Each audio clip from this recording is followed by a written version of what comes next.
kids, this is Bob the Tomato, and it's time to read along with the story of Flibber-o-Loo.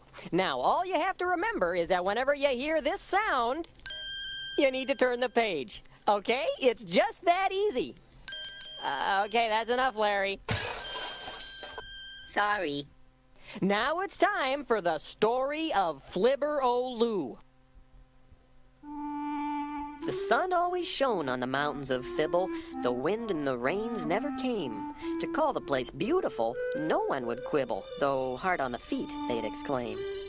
But high in those hills, past the rocks and the rubble, so high that the clouds were below, sat two tiny towns that were nothing but trouble. As you listen, you'll see that it's so. Now, the town to the west that thought it was best bore the name Flibber-o-Loo, where the women and men since 1710 have worn on their heads one large shoe. Now, in town number 2, one big shoe wouldn't do, so the people of Gibberty-Lot would look down and bellow at shoe-headed fellows and place on their own heads a pot. Mine's really more of a kettle. For days without end, these two neighbors would bicker as to whose headgear was best, and the shoes and the pots would fly ever thicker, from morning to night without rest. But not all of the people who lived in these cities were angry and bitter and vile. A few would write poems and sing happy ditties and greet all their friends with a smile. One Flibbian fellow who hated to fight tried hard not to act like a mobster. While pots crashed around him from morning till night, he'd just play with his pet wind-up lobster. They kept to themselves, and they'd talk and they'd talk, until one day he said, Hey, let's go for a walk. I'm tired of lying around like a squid. I want to go out there. So that's what he did. The shoe-headed boy and his blue plastic friend walked out of their town and began to descend to the dark, rocky valley between the two cities, away from his friends and their light-hearted ditties. Hey, this is swell, he said. Gosh, this is fun. It's great that my lobster can get out and run. But neither the toy nor the boy with the shoe could see the disaster about to ensue.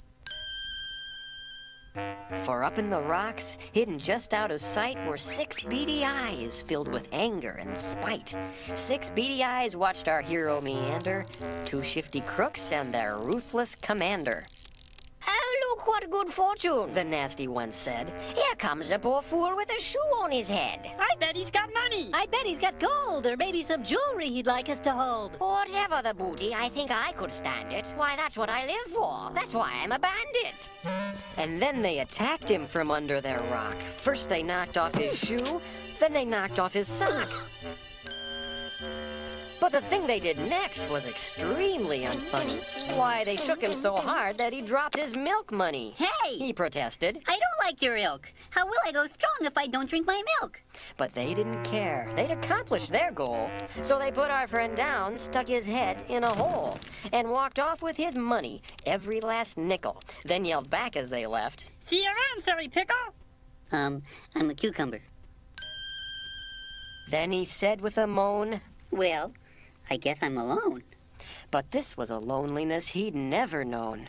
His friends were far off and his lobster was missing. The sound he could hear was just the wind hissing. Hello? Hello? Things looked pretty grim for our Flibbian buddy, his head in a hole, his shoe bent and muddy. But then, were those footsteps? Oh, could it be true? Along came the mayor of Flibber-o-Loo. Of anyone, surely he'd help the poor soul. Hello? Said the boy with his head in a hole. I seem to have fallen. I seem to be stuck. But now that you're here, well, I guess I'm in luck. Oh, dear, Said the mayor, observing the shoe. a fellow in need, and he's Flibbian, too. Young man, I have noticed your dire situation, and please rest assured that I share your frustration. But how can I put this? What can I say? Maybe you understand better this way. Is that music? I'm busy, dreadfully busy. You've no idea what I have to do.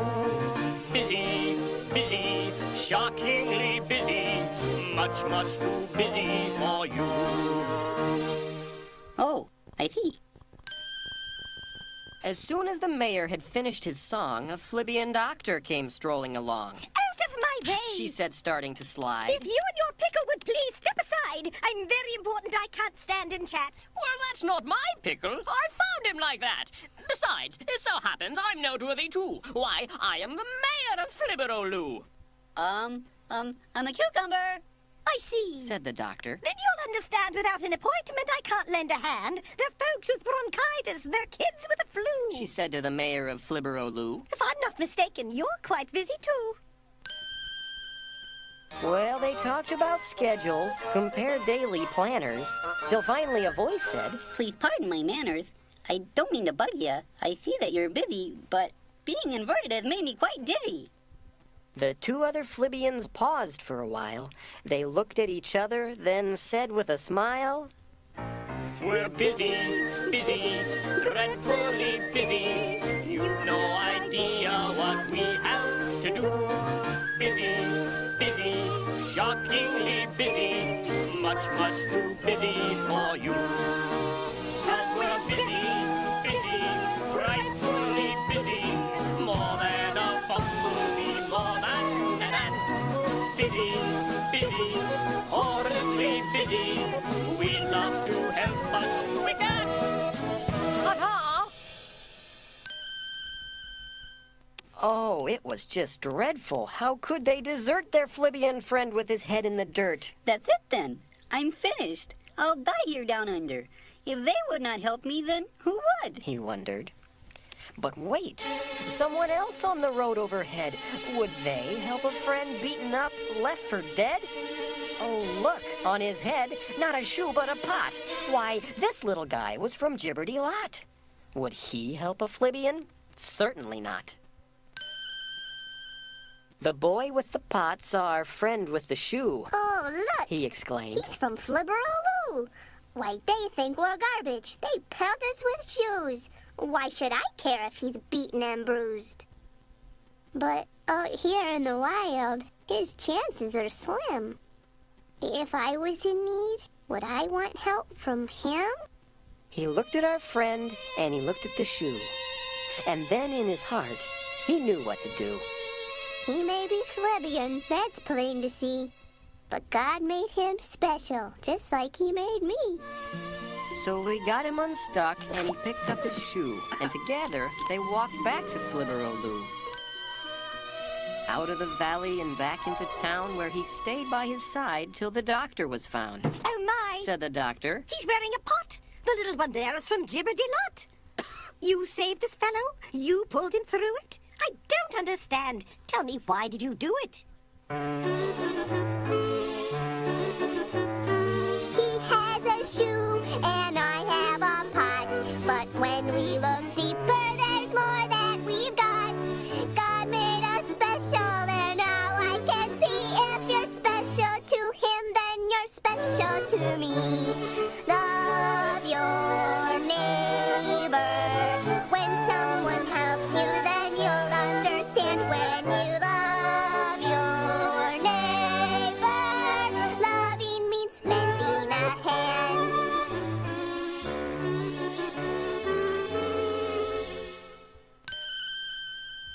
If you see someone who's hurt or in need, maybe it's time to perform a good deed. And when you finish, you'll find that it's true. When you make them feel better, you'll feel better too. Here, let me help you. Thank you. Oh, love your neighbor. When someone helps you, then you understand. When you love your neighbor, loving means lending a hand. So the boy with the pot gave the doctor some money to pay for the cucumber's bill. And the mayor cried out with his eyes moist and runny. I'm touched by his act of goodwill. If this little guy can take care of his brother when he lives in one town and he in the other, well, why can't we all try to help one another? And love will surround our fair hill. Now if you visit the mountains of Fibble, you won't see a shoe or a pot. Instead, they throw flowers and candy to nibble. I bet that you'd like it a lot.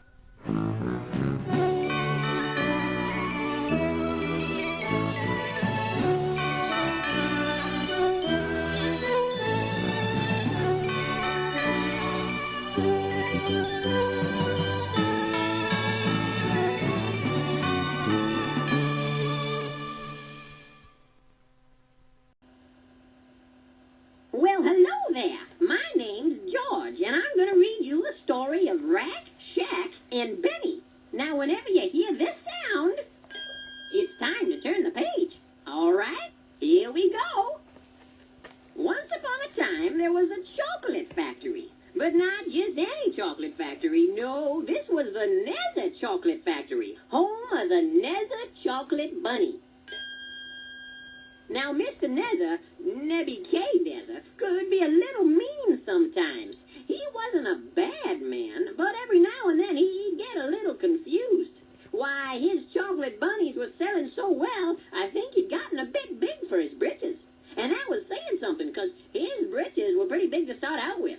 Mr. Neza had 3 boys working in his chocolate factory named Shadrach, Meshach, and Abednego.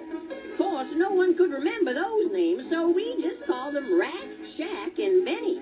They came with some other boys and girls that Mr. Neza brought in to help make chocolate bunnies. Yep, they were away from their parents for the first time. Things were going pretty well until one day when Mr. Neza made an announcement. This morning, Neza Chocolate shipped its 2 millionth chocolate bunny. He said. To celebrate this momentous occasion, for the next 30 minutes, everyone may eat as many bunnies as they want. Well, the kids were thrilled. They loved chocolate, and now they could eat as much as they wanted. Rack and Benny started eating bunnies, too. Then Shack had something to say. I don't think we should eat any more bunnies, he told them. Don't you remember what our parents taught us? We shouldn't eat very much candy because it's not very good for us. Shack, Rack replied. Our parents aren't here now. We're on our own. Besides, everybody else is doing it. Shack told them about a song his mother used to sing to him a long time ago. It was a song about always remembering the things our parents teach us. You see, Shack said, even though our parents aren't here right now to help us do what's right, if we remember what they taught us, it's kind of like they are here. Well, Rack and Benny agreed not to eat any more bunnies. When Mr. Neza came in, he found everyone lying on the floor with tummy aches. Everyone except Rack, Shack, and Benny. Everybody else is lying down, Mr. Neza said. but you 3 are standing up. We can use boys who know how to stand up here at Neza Chocolate. How would you like to be junior executives? What's it mean? Benny asked. It means you have to wear a tie, replied Neza's helper, Mr. Lunt. The boys were very excited about their new jobs. They had done what they thought was right, even though no one else was doing it, and it paid off. But boy, were they in for a surprise when they got to Mr. Neza's office the next day. In his office, Mr. Neza told Rack, Shack, and Benny how much he loved the Neza Chocolate Bunny. He told them how he wanted everyone to love the bunny. So he had decided to build a giant chocolate bunny for everyone to bow down to.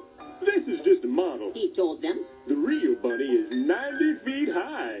Wow, that's a big bunny, sir. Shack said. Mm-hmm. Mr. Neza replied. And it's gonna be a beautiful thing when everybody bows down and sings the bunny song. Well, the bunny song was full of terrible things that Rack, Shack, and Benny knew were wrong. Mr. Neza told them that if they didn't sing it, he was going to throw them in the furnace where the bad bunnies went. What should they do? If they stand up for what they believe in now, they'll be in a heap of trouble. That afternoon, Mr. Neza brought everyone outside to meet the giant bunny. Now it is time to bow and sing the bunny song, he said. The music started and everyone bowed. Then Mr. Mr. Lunch noticed something. Hey, boss, those three guys don't look like they're He bowing. said. Mr. Nezza took a closer look. It was Rack, Shack, and Benny. I said it's time to sing the bunny song. He repeated. Rack, Shack, and Benny did not sing. Their friend Laura was shocked. Come on, guys. She begged. Sing the song. Everybody's doing it.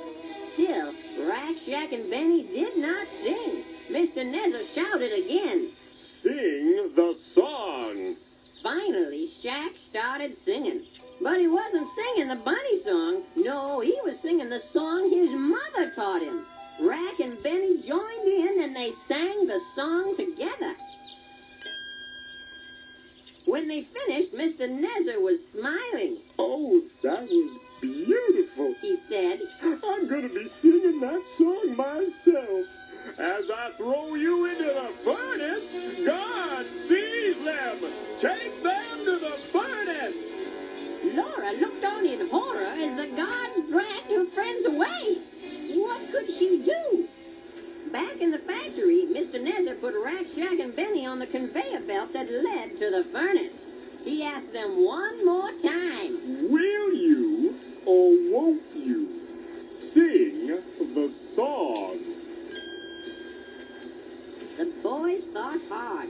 Then they explained to Mr. Nezza that their parents had always taught them to stand up for what they believed in. They also told him that God wanted them to do what was right, and that there was a lot of stuff in that song that was not right. That's why, even though they didn't want to get in trouble, they could not sing that song.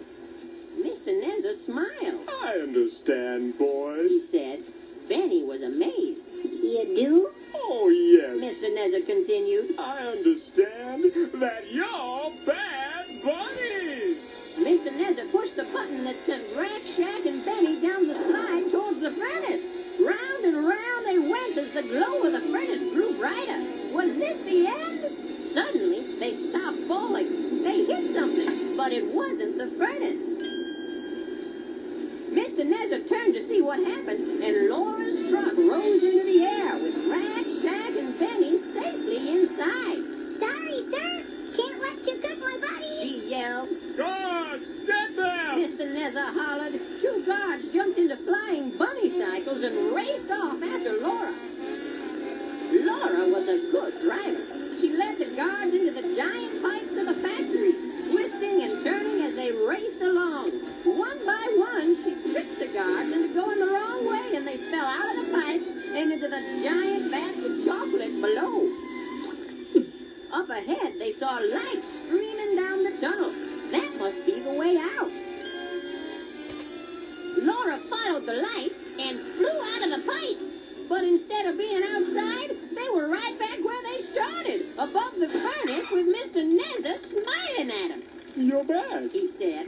Now, if I'm not mistaken, that truck belongs to me. Mr. Lunt?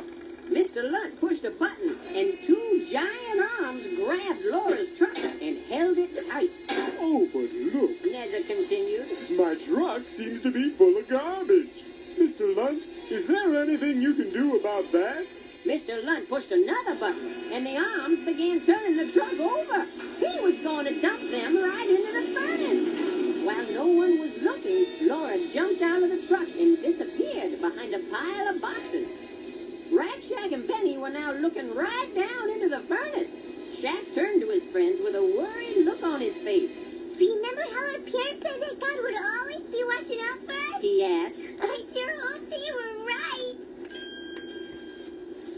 Just then, the crane's arms shut down. Mr. Nezza looked around and saw Laura standing on top of the boxes with the crane's power cord next to her and a crazy look in her eyes. I said, nobody bakes my buddy. She hollered. The boys smiled at their brave friend, but their smiles faded as the tail of the truck began bending under their weight. Listen here, young lady. Nezza yelled. He was interrupted by a loud crack. The tailgate had broken, and Laura and Mr. Nezza watched as Rack, Shack, and Benny disappeared into the glowing furnace. No never gonna stand up to me again. Mr. Nezza laughed, but then something strange happened. A crackling noise filled the air. Mr. Nezza spun around to see light streaming down into the furnace, filling the factory with an eerie glow. Mr. Lunt hopped up to a window and looked inside. Hey, boss, he said, how many guys did we throw into the furnace? Mr. Nezza was frightened. 3? He mumbled. Well, it looks like 4 guys in there now, and one of them's real shiny, said Mr. Lunt. Mr. Nezza was speechless. Mr. Lunt looked back into the furnace. One more thing, boss, he whispered. They ain't burning up. Now Mr. Nezza realized that God was taking care of Rack, Shack, and Benny even in the fiery furnace. Quickly, he called the boys out. They hadn't gotten burned at all. Mr. Nezza apologized for trying to make them do things that they weren't supposed to do. What was I thinking? He said. I must have forgot everything that my mommy taught me. Rack, Shack, and Benny remembered one more thing that their parents taught them. That God always wants us to forgive. We forgive you, they said. And that's the story of Rack, Shack, and Benny. 3 boys who learned that if they stood up for what they believed in, God would stand with them.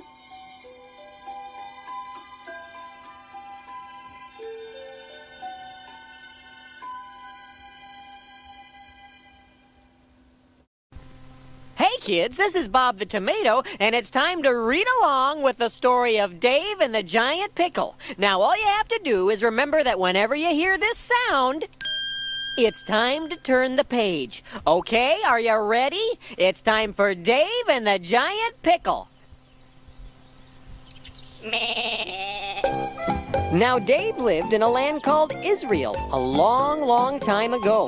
So long ago that there weren't any cars or telephones or vacuum cleaners or anything. There were mostly just sheep, especially around Dave's house because Dave was a shepherd.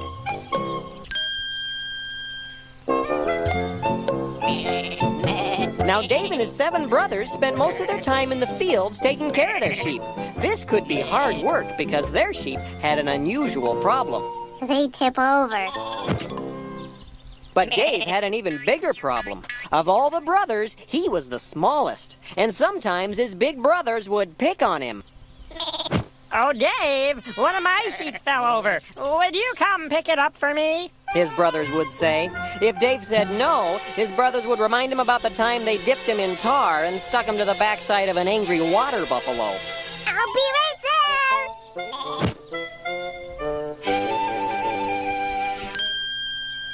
Yep, that's how things had pretty much always been for Dave until one day when their dad Jesse came running out with some horrible news. The Philistines are attacking! He said. This was really bad news because the Philistines were people that hated Israel. They wanted to take Israel's land and make the Israelites their slaves, so they'd have to do whatever the Philistines told them to do.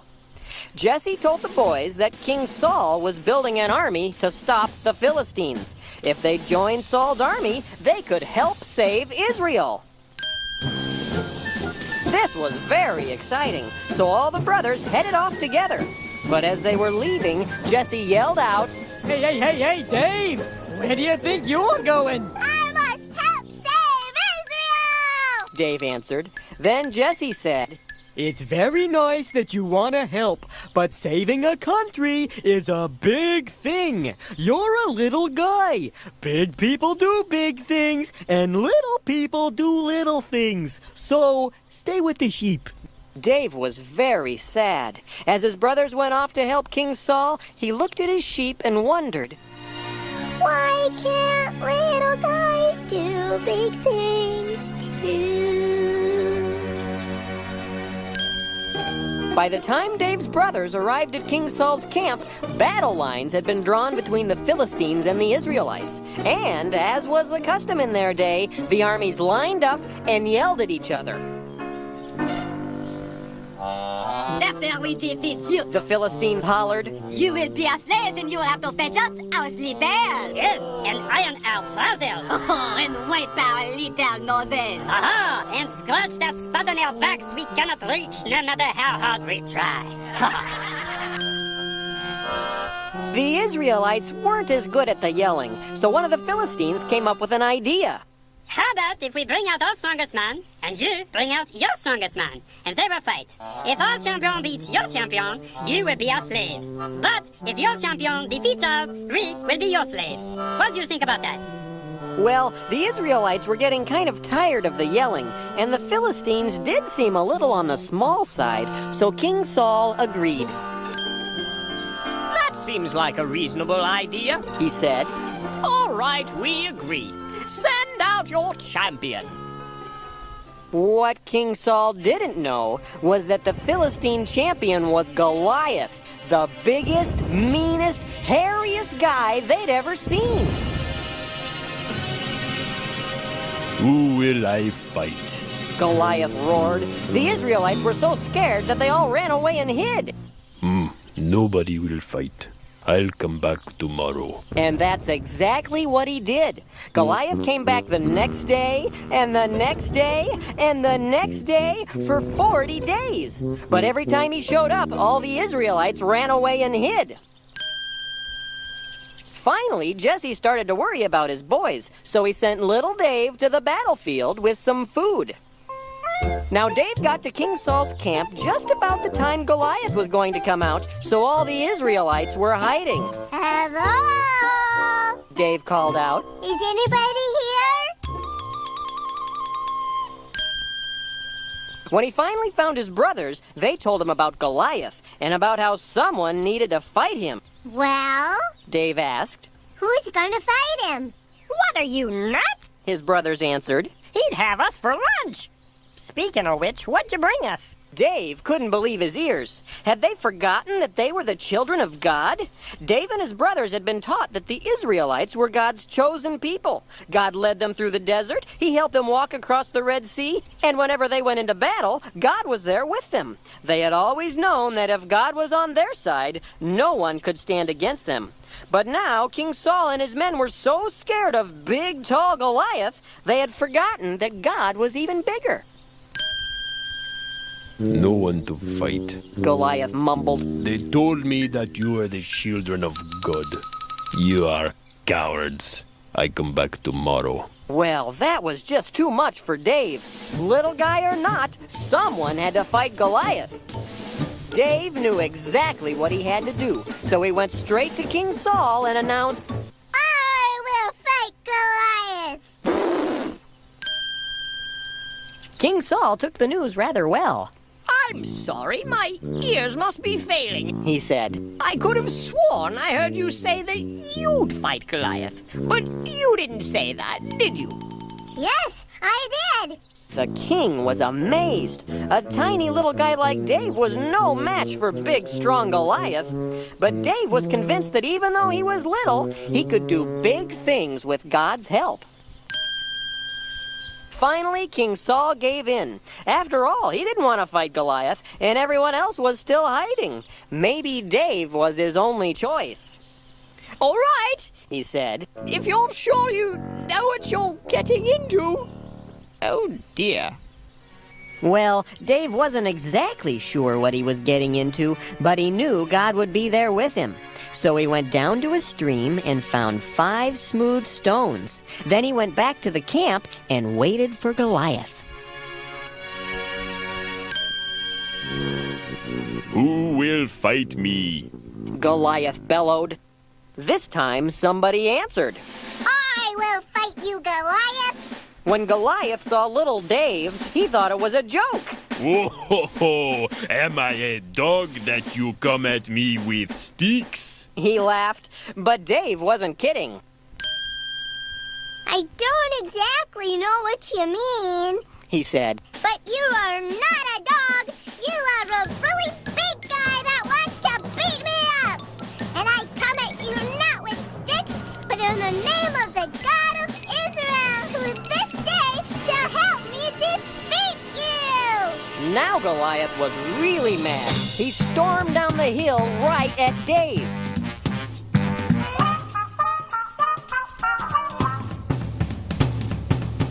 Dave swallowed hard, then put one of his small rocks into his sling and began swinging it around his head. The giant got closer and closer as Dave swung the sling faster and faster. With all his might, Dave let go of the sling and the rock sailed through the air, hitting Goliath right on the forehead. Everyone watched as the giant wiggled a little, then wobbled a little, then fell flat on his face. Dave had won.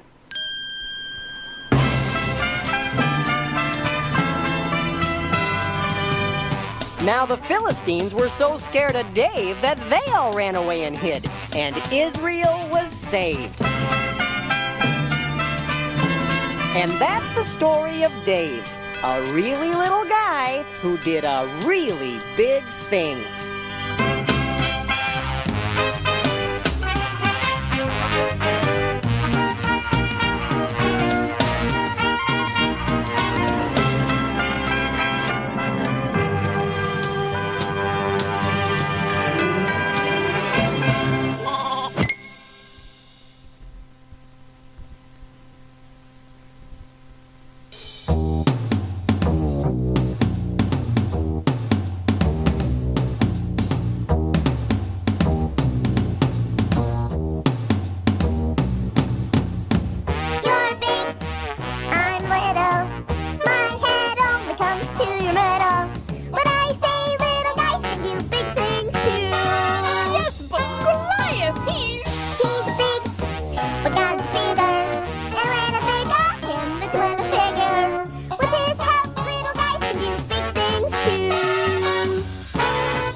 What you're saying?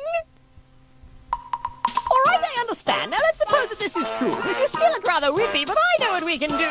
Just step behind this curtain. It will only take a minute. There's a closet in the corner, and you'll like what I've got in it. You'll find my royal armor there. Now, Daddy, put it on. Yes, now you look much bigger when the battle lines are drawn. One more thing you'll need, I think. Pick up my royal sword. It's a big one and a beauty. The best we could afford. Once you've got it all together, I think you will agree. You're bound to do much better if you try to look like me.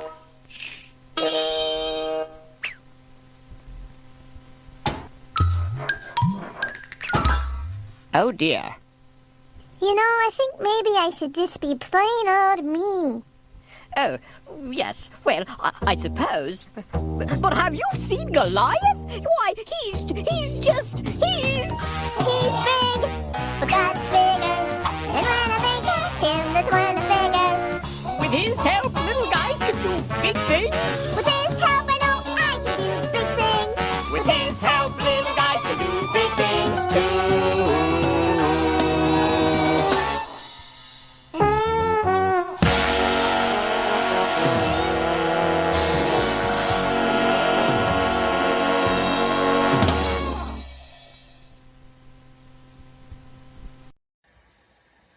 Hi kids, this is Bob the Tomato, and I'm going to read you the story of Larry Boy and the Fib from Outer Space. Now all you have to do is turn the page whenever you hear this sound. Okay, here goes. It was midnight at the Bumbleberg Science Lab, and Jimmy Gord was bored. I'm bored, he said. He and his brother Jerry were supposed to stay up every night to see if anything fell into Bumbleberg from outer space. After 2 years of watching, they hadn't seen anything. Nothing, he said. But Jimmy wasn't paying attention. Getting bigger and bigger on Jerry's screen was a weird glowing object. It was headed straight towards Bumbleberg. Jerry tried to tell Jimmy, but he was too scared to talk. Finally, Jimmy noticed. His eyes widened. His heart raced. There was only one person to call now, Bumbleberg's own superhero, Larry Boy. On top of the Bumbleberg police station, the Larry signal crackled to life and shot a beam of light into the sky. Elsewhere in the city, Larry Boy's trusted butler Alfred spotted the signal and hurried to alert his heroic friend. Master Larry, excuse me, Master Larry. He yelled. Yes, Alfred, Larry Boy answered, accidentally knocking his friend to the ground with a mighty plunger ear. Then he too spotted the Larry signal. No time now, Alfred. Duty calls. Larry Boy hurried down to the Larry cave, jumped into his supercar, the Larry-mobile, and sped off into the night.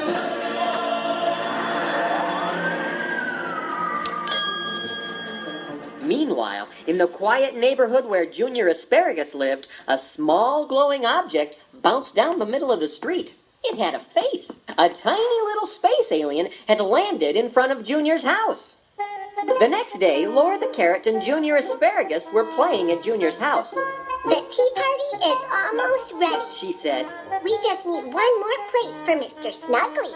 Junior said they could use his dad's favorite bowling plate, the one he kept way up on the top shelf in the living room. That looks like a very special plate. Laura commented, but Junior thought it was a great idea. I'm sure my dad won't mind. As Laura watched nervously, Junior climbed up the cabinet. Suddenly, the cabinet started swaying. Junior tried to steady it, but a book fell over on the top shelf, knocking the plate off the edge. Laura and Junior watched in horror as the plate fell to the floor and broke into 1,000,000 pieces. I gotta go, Laura said as she ran out the front door. Junior didn't know what to do. His dad would be home soon, and boy, would he be mad. Then a voice said, Hey, kid, looks like you got a problem. Huh? Who said that? Junior asked. Out from nowhere hopped the strangest little creature Junior had ever seen. The name is Fibrillius Minimus, The creature replied. but you can call me Fib. Fib told Junior that he didn't have to get in trouble for breaking the plate. All he had to do was make up a story about someone else breaking the plate. You mean you want me to lie? Junior asked. No. Fib replied. What we are talking about here is just a little fib. People do it all the time, trust me. A little fib couldn't hurt anybody. Junior wasn't sure he could trust Fib, but he didn't have any better ideas. So when his dad came home, he told him that Laura had broken the plate. And sure enough, it worked. His dad believed him, and Junior didn't get in trouble. You did it! Good work, kid! Fib yelled. Junior was glad to be out of trouble, but was it just his imagination, or was Fib getting bigger? Have you grown? Junior asked. Oh, no, I've always been this size. Answered Fib. Come on, kid, let's go have some more fun. Maybe his new friend was right. Maybe a little Fib couldn't hurt anyone. Alrighty. He yelled as they hopped away down the street together. I'm with you all the way, Fib. Meanwhile, Larry Boy was driving all over Bumbleberg, searching for anything that looked like it came from outer space. Keep looking, Master Larry. Alfred yelled over the radio in the Larry-mobile. Remember, the security of Bumbleberg rests in your plungers. Just then, Percy P. spotted his friend Junior, but he wasn't very happy to see him. Junior, He yelled. I just came from Laura's house, and she got in trouble for breaking your dad's bowling plate. Except she says she didn't break it. She says you did. Who's telling the truth? Junior looked down nervously. Then he remembered what his new friend had told him and decided to make up another story. This time, he said that Laura's little brother Lenny broke the plate. And once again, the fib worked. Whoa. Percy mumbled as he walked away. I didn't think Lenny was capable of that kind of violence. This is great. It worked again, Fib. Junior yelled. But when he turned toward his friend, he found himself staring into Fib's belly. Fib was now 6 feet tall. You are growing. Junior remarked. Maybe I put on a few pounds, Said Fib. but Junior, I will always be your little fib. Just then, Percy P. hopped back around the corner with Laura the Carrot and her little brother Lenny. Junior was glad to see his friends, but he could tell they were not glad to see him. If you need me, I'll be over here. Fib whispered as he disappeared into the alley. Junior's friends were angry. Laura was mad that Junior lied about her. Lenny was mad that he lied about him. And Percy was mad that Junior had lied about both his friends. They told Junior that these weren't little lies, they were whoppers. One more time, Junior tried to get out of trouble by making up a story. This time he said that space aliens had broken the plate. Funny, I just saw that same thing happen in a movie. Percy yelled. It's another lie! Just then they heard the sound of giant footsteps in the alley. Junior turned around just in time to see Fib step into the street. He was as tall as a building. Fib reached down with a huge hand and plucked Junior off the sidewalk. What are you doing? Junior asked. Don't worry, Junior. Fib replied. A little fib couldn't hurt anybody, right? Fib laughed wildly and stomped off down the street, taking Junior with him. Why are you doing this to me? I thought you were my friend. Junior cried out. That's the thing about fibs, Junior. The monster bellowed. We grow. Now that I'm big, it's my turn to call the shots, and you belong to me. Just then, the Larrymobile spun around the corner. Drop the asparagus! Yelled our plunger-headed hero. The monster turned and headed for the Bumbleberg water tower. Surely Larry Boy could never get him up there. As Fib carried Junior up the tower, Alfred told Larry Boy he had made some changes to the Larrymobile that might help. You have? Larry Boy asked. I like to tinker in my spare time. Alfred said. Alfred had Larry Boy drive straight at the water tower as fast as he could. Just as he was about to run out of road, Larry Boy pushed a button and wings popped out of the Larrymobile. It was now the Larry plane. So this is what you do in your spare time. Larry Boy remarked as he soared into the sky.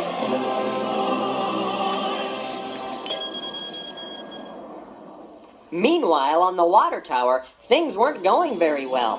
Even a little lie can get really big, really fast. The monster yelled. And a big lie can just swallow you up. And Junior, you made a really big lie. Junior's friend was really a big lie. But was the lie really going to swallow him? Larry Boy knew he had to act fast, so heading straight for the monster, he jumped out of the plane. The lie was ready, though, and caught him in a huge hand. Now he had Junior and Larry Boy. Larry Boy called Alfred on his belt radio. I think now would be a good time for you to tell me how I can stop this lie, he said. Alfred checked the computer. According to my calculations, he answered. You can do nothing. Larry Boy couldn't believe his ears. Nothing? He yelled. They were in big trouble. If Larry Boy couldn't stop the lie, they'd be eaten for sure. Which one of you guys should I eat first? The lie bellowed. Just then, Larry Boy's radio crackled to life. I've made a discovery. Alfred shouted. You cannot stop the lie, but someone else can. What? Who? Larry Boy asked. But Alfred didn't know yet. His computer was still working on it. You sort of look like candy. The monster rumbled and lifted Larry Boy toward his huge mouth. Alfred! Screamed our hero. We have no time! It's sinking! Alfred yelled back as the computer began drawing a picture. The answer was coming. But was it too late? Larry Boy was almost in the lie's mouth. Goodbye, Bumbleberg! He moaned. Back in the Larry cave, Alfred stared at the screen. His eyes widened. It was Junior! He yelled into the radio. Junior can stop the lie! Junior thought hard. How could he stop the lie? Then it came to him. I did it! He screamed. I broke the plate! Suddenly, the monster started shrinking like a leaky balloon. The more Junior confessed, the more the lie shrunk. With the final pop, the lie vanished completely. I'm really sorry about your plate. Junior told his dad as Larry Boy lowered him to the ground. I'm sure it was an accident, his father said. I just wish you would have told me right away.